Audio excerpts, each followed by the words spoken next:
नमस्कार, बहुत स्वागत है आपका। घर में मधुमक्खी का छत्ता लगाना कैसा होता है, शुभ या अशुभ?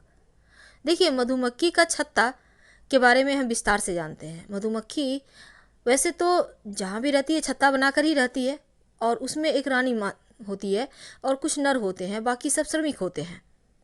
जो श्रमिक होते हैं वो शहद बनाने का कार्य करते हैं और कई रानी की रक्षा भी करते हैं।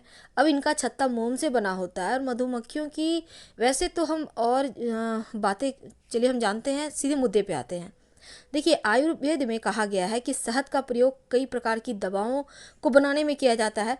और जो मधुमक्खी है, एक बार जैसे कि कहीं पर अगर मधुमक्खी किसी को काटती है तो बस ये समझ लें कि उसका अंत समय वो हो जाता है, क्योंकि काटने के बाद उसका जो टूट जाता है, जो जहाँ से वो काटती हैं डंक, तो ऐसे में क्या होता है, वो मर जाती हैं। लेकिन सवाल ये है कि घर में अगर आपके लगा लेती है मधुमक्खी छत्ता, तो फिर वो अच्छा या बुरा?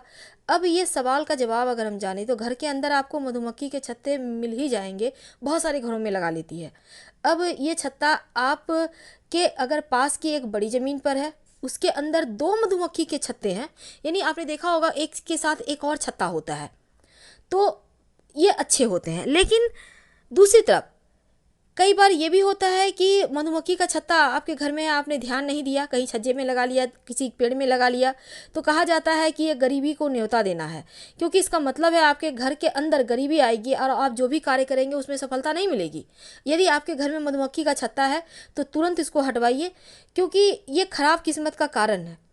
मधुमक्खी के छत्ते को खराब किस्मत से जोड़कर देखा जाता है और वहाँ के लोगों की किस्मत धीरे धीरे समाप्त होने लगती है। यहाँ तक कि मधुमक्खी के छत्ते में जितने छेद होते हैं, उन्हीं छेद के समान यह आपके जीवन को छत विच्छित कर सकता है। इसलिए मधुमक्खी के छत्ते का घर में होना अशुभ माना जाता है।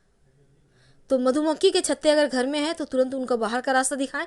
घर से बाहर छज्जे वगैरह में भी हैं तो भी हटाएं, क्योंकि ये हर हाल में हानिकारक है, आपके जीवन की मुश्किलों को बढ़ाएगा और जो आपकी खुशियाँ हैं उसको ग्रहण लगाएगा, उसमें छेद कर देगा। उम्मीद है आप समझ चुके होंगे। हम आपसे विदा लेते हैं। हर हर महादेव। धन्यवाद।